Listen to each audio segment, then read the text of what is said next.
are marching, marching, marching for our lives. We are marching, marching. We have a huge crisis in this country for workers. We have increasing high-wage jobs and low-wage jobs and declining number of middle-class jobs.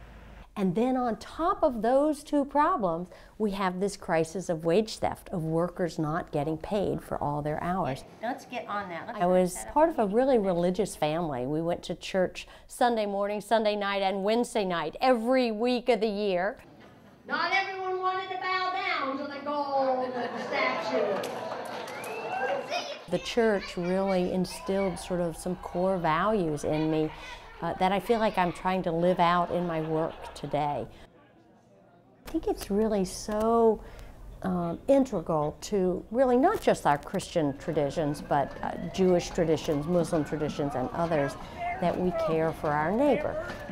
Frankly, there's a lot of greed in the society right now. When you see the kind of just enormous wealth that some people have, and poverty wage jobs for others who are making that wealth, something's wrong in the society. I think most people believe that we need to have some sort of market, but I think the market that we have is not really free, and it is certainly not fair.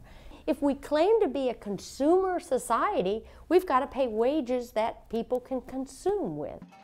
We have healthcare workers who can't afford healthcare for their families. We have daycare workers who cannot afford daycare for their kids, right? This is wrong. We are one with the workers. It takes all of us as consumers figuring out how do we support businesses that pay people well and fairly, and how do we shun businesses that have made a practice of taking advantage of workers. Our churches, our synagogues, our mosques have some key roles to play. They can encourage members of the congregation to talk about what does it mean to be a fair employer?